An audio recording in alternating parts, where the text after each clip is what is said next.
Greetings, galactic comrades. It is I, Shambhala Mario, aka the Blu-ray Bodhisattva. Today, I want to read to you all an article that I have written almost a year ago. This article I published in July 19, 2020, and it is titled, The Age of Aquarius. What is Leo? So I will begin reading now. The Age of Aquarius is a topic often talked about amongst communities that strive for ascension, hold space for unity, and stand as pillars of truth and sovereignty. What isn't more commonly talked about is Leo, the opposite of Aquarius.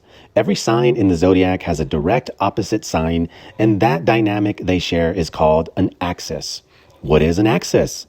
In astrology, the axes are angles in the zodiac going between two exact opposite ends of the zodiac wheel. Each sign in the zodiac has an opposite, which would make 6 axis angles connecting each sign into its opposite, 6 houses that are opposite of each other. If we want to get really nerdy, there are a total of 180 axis ranges if we consider how there are 360 degree points in the zodiac, 30 degrees for each sign, each degree point being a sabian symbol. What is the purpose of an axis? An axis helps each other's opposite improve and find balance. There is a natural tug and pull of inspiration and agitation between opposite points. They complement each other and annoy each other. It is a dance.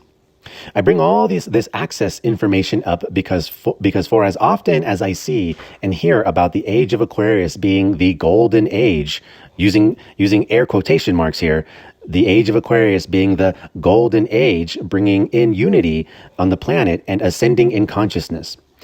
We don't really bring up the energy of Leo and how we understanding we don't really bring up the energy of Leo and how understanding the opposite of Aquarius is equally important to expand and be aware of. I think it's going to help us grow through the awkward stages of breaking down all societal norms as an entire paradigm shift is occurring right now. It's an apocalypse and rebirthing, like the phoenix rising from the ashes. Aquarius, after all, is the energy of the outcasted, freaky, nerdy genius that is always ahead of its time. Some famous Aquarians are Bob Marley, Benjamin Franklin, Nako Bear, and one of my favorites, George Washington Gale Ferris Jr., who is the inventor of the Ferris wheel. Each of these influential figures have found ways to bring mass groups of people together. Bob Marley and Nako Bear are musicians that promote community, one love, fighting for liberation, revolution. Benjamin Franklin, do I need to say much here? He was an inventor of so many things that contributed to revolutionizing humanity. Inventor of the fire department, American political cartooning, the lightning rod. He was one of the founding fathers of America. Now, my favorite Aquarian, George Washington Gale Ferris Jr., inventor of the Ferris wheel, has to be my favorite Aquarius that I know of. He invented the Ferris wheel in 1893 for America's first World Fair in Chicago. The organizers of this massive World Fair put out a competition to all American engineers to invent something for the World Fair that outshines the Eiffel Tower. When George Washington Gale Ferris Jr. presented his blueprints for his invention, he expressed his vision on how it's a great way to bring people out and enjoy their community and take a ride seeing new heights together on this massive rotating wheel. He was laughed at by the other engineers. He was told that it was impossible. He was denied. Ferris Jr. goes ahead and makes a prototype to prove that his math is correct and that it is indeed possible. The next time he arrived to the organizers, they couldn't believe he actually did it. They couldn't believe that it was possible, and yet there it is. That was when they decided to contribute the funding for Ferris to build the very first Ferris wheel, standing at 260 feet, carrying up to a max capacity load of 2,160 people, with a total of up to 38,000 people riding it in one day. This was truly a marvelous invention in its time. Now, let's get into Leo, and then go into how these opposites bridge and complete one another, and why it is important to add Leo into the Age of Aquarius discussions. Personally, I'm born with an Aquarius North Node during a Gemini new moon. I understand this Leo-Aquarius axis through a unique and useful perspective. Leo versus Aquarius axis. Leo versus Aquarius axis, individual electricity versus social power. This is the axis of discovering stability between individuality, creativity, and groups creativity. Leo comes from the 5th house, which equals skill, management, and the use of energy to accomplish something for oneself. Aquarius is from the 11th house, which equals equality. Every man or woman has an inborn ability to ascend to a stage of consciousness. Leo is ruled by the sun. The sun is the center of our solar system. All planets in our system revolve and follow the sun through the galaxy.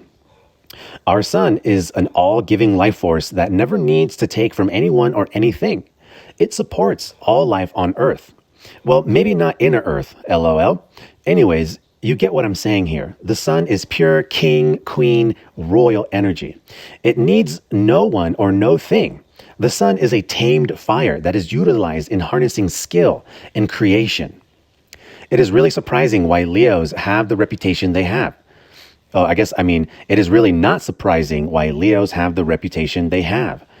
When your ruling planet is the sun, you know you are all that and a bag of infinite chips. Think of actors like Arnold Schwarzenegger and Jackie Chan. When you watch their movies, the entire plot is about them. They are literally the star in the entire films that they play in, as if the movie screen is not big enough to share with other stars. It's because they know their self-worth and have mastered great skills to be the center of attention in their films. It's the whole reason why we love them, right? These are just 2 examples of Leos. I personally love Kung Fu and action films, so I choose these guys as an example. Aquarius is ruled by the planet Uranus. Uranus is an unusual planet that stands out different from the rest of the revolving heavenly bodies in our solar system. Uranus is like a satellite that picks up information from other suns, from different galaxies. Uranus in our 3D reality governs the archetypal energies of the genius and or freak. Aquarius is essentially the alien of the zodiac. Aquarius is more naturally tuned into perceiving this reality as if it's from another universe, which supports its reputation for being weird and ahead of its time. This is why Aquarius energy is known for trying to unify the planet for collective ascension, so we can meet with other beings from different solar systems, initially telepathically, through frequencies, hence the symbol of Aquarius being 2 waves of frequencies. Within the Leo-Aquarius axis also heavily lies the burden of narcissism. Leo having the tendency of being too self-centered, it has no regard for others.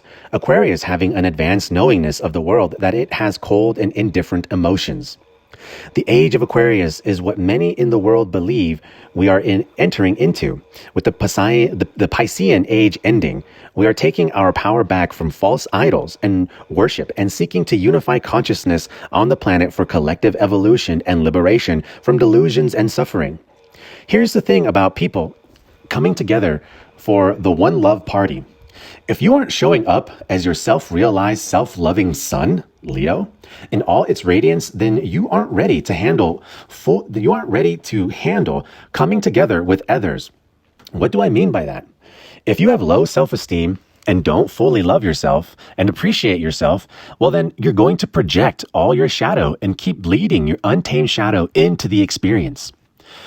You have to inherit this knowing of awesomeness just for being alive and own the fact that you have unique gifts to share with the world, like the unconditional loving sun. Nothing is too little or too small. The very fate of the world relies on something as tiny as bees pollinating the earth. You have to show up as the gift you are. If you are not breaking out of your own prison and allowing yourself to be in your true authentic expression and heart-driven creativity, then you are simply not going to show up to the party of ultimate liberation. I've witnessed and experienced too many people and groups shame and judge each other still when they witness folks come into their power and own their individuality. Within spiritual light communities, air quotes, there is often virtue signaling of mistaking strengths in owning one's presence as ego and or arrogance. Are you picking up what I'm putting down? The true experience of living in the age of Aquarius, if we're not showing up as our fully self-realized sun, you have to show up as the star in your movie and make your kingdom or queendom the way you want to. And the age of Aquarius is how each of us come together as self-loving, skillful masters come together to accomplish a collective reality of one love, peace, and harmony. This is why we are in the paradigm shift we are in right now, especially around resources and money. As the old systems are collapsing and genius minds are paving the way for decentralized financial system to take over, it is a wave spell that instantly shifts power on the planet, restoring wealth to all people, wherever. Imagine a world without poverty and everyone is wealthy and healthy and free to build, express, and create. But we aren't ready as a planet to have this level of freedom because too many people are still prison guards of their own prison and are stuck in homeostasis. Too many are afraid to step into the unknown and have developed the inherent owning of their self-worth and value.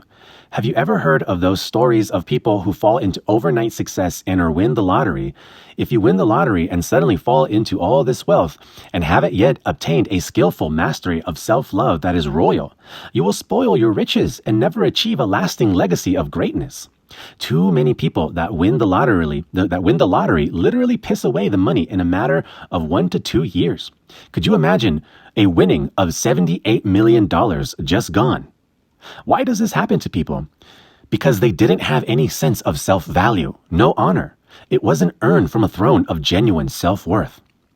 The fate of how real this Age of Aquarius manifests lies in our ability to master ourselves and honor and respect everyone as they are, and for people to be completely unbothered by what anyone else thinks of them. Do you think Ferris Jr. went home crying when he was laughed at? No. He knew what he had and he knew its worth. And no matter how crazy and unimaginable it was for its time, he accomplished it. And it literally pushed the engineering powers of America to new heights while bringing people together to enjoy a ride. You can't get more Aquarius than that. In order for Ferris Jr. to own his worth, he had to have a strong integration of the Leo energy, which is knowing he is a genius and he doesn't care what others say about him. He's gonna shine through. Do you think movies like The Terminator or Drunken Master need other headlining actors to make a fortune? No. These Leo stars know their worth and the whole world will pay to see them shine in 90% of the entire film. I've laid out a lot of information for you to process and digest here. I hope this helps open up your perception and support you in breaking out of your own prison so you may shine your light while allowing others to shine their own. Don't worry, we'll be able to call out those that are distorted and in need of more compassion to help them evolve and grow. It's all a learning experience here. You are a star. We are all stars. If you would like some support in understanding your natal chart and seek guidance on what may be your unique gifts to the world, book a reading with me. Thank you, everyone.